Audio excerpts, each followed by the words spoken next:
Traemos hoy al canal una joya. Se trata de una breve conferencia de 8 minutos del que quizás sea el más brillante defensor de la cosmovisión cristiana en el ámbito del diálogo entre religión y ciencia. Se expresa con una claridad que hace su discurso accesible para cualquiera, pero con una contundencia en sus argumentos que tapa la boca a los predicadores del ateísmo y humedece los ojos de algunos amigos de la verdad entre el público. Les dejo con el gran John Lennox. Que lo disfruten. Thank you very much, ladies and gentlemen.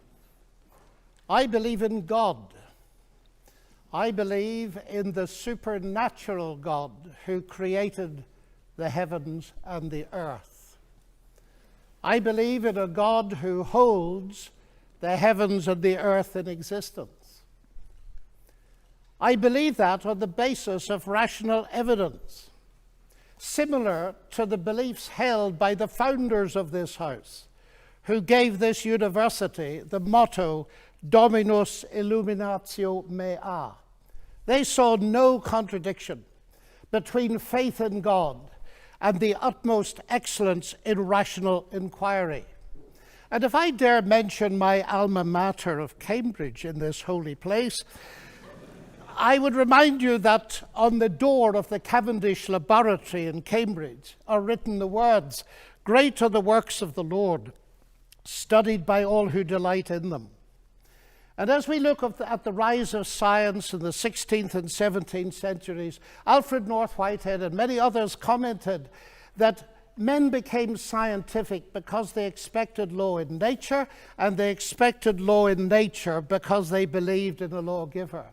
So, ladies and gentlemen, I'm not ashamed of being both a scientist and a Christian, because arguably Christianity gave me my subject. What I am amazed at is that serious thinkers today continue to ask us to choose between God and science. That's like asking people to choose between Henry Ford and engineering as an explanation of the motor car. When Newton discovered his law of gravity, he didn't say, "I've got a law, I don't need God." No, he wrote the Principia Mathematica, arguably the greatest work in the whole history of science, because he saw that God is not the same kind of explanation as a scientific explanation. God doesn't compete. Agency does not compete with mechanism and law. Why is there something rather than nothing? Alan Sandage, the brilliant cosmologist who became a Christian in his 50s, said God is the answer to that question. But people are now so desperate to show that the universe created itself from nothing, which seems to me to be an immediate oxymoron. If I say X created Y, I'm assuming the existence of X to explain the existence of Y. If I say X created X, I'm assuming the existence of X to explain the existence of X, which simply shows that nonsense remains nonsense even if high-powered scientists utter it. It reminds me a little bit of G.K. Chesterton, who said, "It is absurd to complain that it is unthinkable for an unthinkable God to make everything out of nothing, and then to pretend that it is more thinkable that nothing should turn itself into everything." The heavens declare the glory of God, says the ancient psalm. And we've unraveled a bit of that, seeing the fine-tuning of the fundamental forces of nature. It's something that's so striking to scientists that it demands explanation. And it seems to me that Arno Penzias hit it right. He is the Nobel Prize winner who discovered the microwave background on which a lot of the evidence for the Big Bang is based. He said astronomy leads us to a unique event, a universe which was created out of nothing, one with the very delicate balance needed to provide exactly the right conditions required to permit life, and one which has an underlying, one might say, supernatural plan. But I want to come to what I think is one of the fundamental arguments for theism. I take it this house believes in reason. That's why we're all here. And as a scientist, I believe that the universe is rationally intelligible. That is something that has struck some of the geniuses of science as demanding an explanation. Einstein said the only incomprehensible thing about the universe is that it's comprehensible. And Wigner talked about the unreasonable effectiveness of mathematics. How is it that a mathematician thinking in her head in here can come up with equations that seem to fit the universe out there? Well, how is it indeed? Because the irony of the atheist position here is evident. My atheist friends, and I have many of them, tell me that the driving force of evolution, which eventually produced our human cognitive faculties, reason included, was not primarily concerned with truth at all, but with survival. And we all know, ladies and gentlemen, what has often happened and still happens to truth when individuals or commercial enterprises or nations feel themselves threatened and struggle for survival. A leading philosopher, Alvin Plantinga of Notre Dame, says if atheists are right that we are the product of mindless, unguided natural processes, then they have given us strong reason to doubt the reliability of human cognitive faculties, and therefore inevitably to doubt the validity of any belief that they produce, including their atheism. Their biology and their belief in naturalism would therefore appear to be at war with each other in a conflict that has nothing at all to do with God. Yet my atheist friends still insist that it is rational for them to believe that the evolution of human reason was not directed for the purpose of discovering truth. And yet it is irrational for me to believe that human reason was designed and created by God to enable us to understand and believe the truth. Curious logic. By contrast with that, biblical theism asserts that ultimate reality is personal and intelligent, and the reason science works, and this was the motivating force that drove the great pioneers of science, is that the universe out there and the human mind in here that does the science are ultimately the product of the same intelligent divine mind. Human beings are made, we are told, in God's image, and that means that science can be done. That makes infinitely more sense to me as a scientist than atheism does. Now let me come briefly to ethics. Ethical behavior, like rational behavior, of course, does not itself require religious belief. This is consistent with the fact that humans are created in God's image as rational moral persons. But just as I suggest that rationality cannot be explained without the existence of God, so I dare to suggest that the existence of morality cannot be explained either. As modern science sprang from Judeo-Christian sources, so did the concept of human equality. Listen to atheist Jürgen Habermas, arguably one of Germany's leading intellectuals. He said that universalistic egalitarianism, from which sprang the ideals of freedom and a collective life and solidarity, the individual morality of conscience, human rights and democracy, is the direct legacy of the Judaic ethic of justice and the Christian ethic of love. This legacy, substantially unchanged, has been the object of continual critical appropriation and reinterpretation. To this day, there's no alternative to it. Everything else is just idle postmodern talk. And it seems to me he's hitting the core of something important, because the value of a human being on which such egalitarianism rests is based not on what the human being can do, but what she's made of, or how she's made in God's image. I never forget speaking on one of my many visits to Russia to a colleague in the Academy of Sciences. And he said, "You know, John, we thought we could abolish God and retain a value for human beings. We found we couldn't, and we murdered millions of them." And Alexander Solzhenitsyn has said, "If I'm asked, why is it that 60 million of my fellow countrymen were sacrificed?" He said, the answer is, we have forgotten God. Science, of course, marvelous as it is limited. Even a Nobel Prize winner, by analyzing a cake, cannot tell why it was made.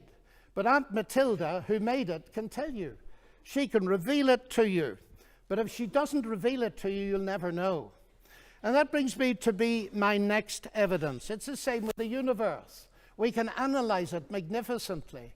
But ultimately, if it has a maker, and I believe it has, only he can tell us what it's all about.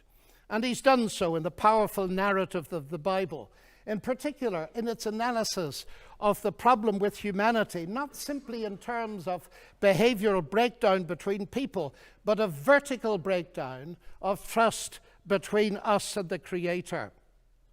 The unique solution to that problem is not simply in terms of human ethical development, although that's very important, but in terms of something far deeper altogether.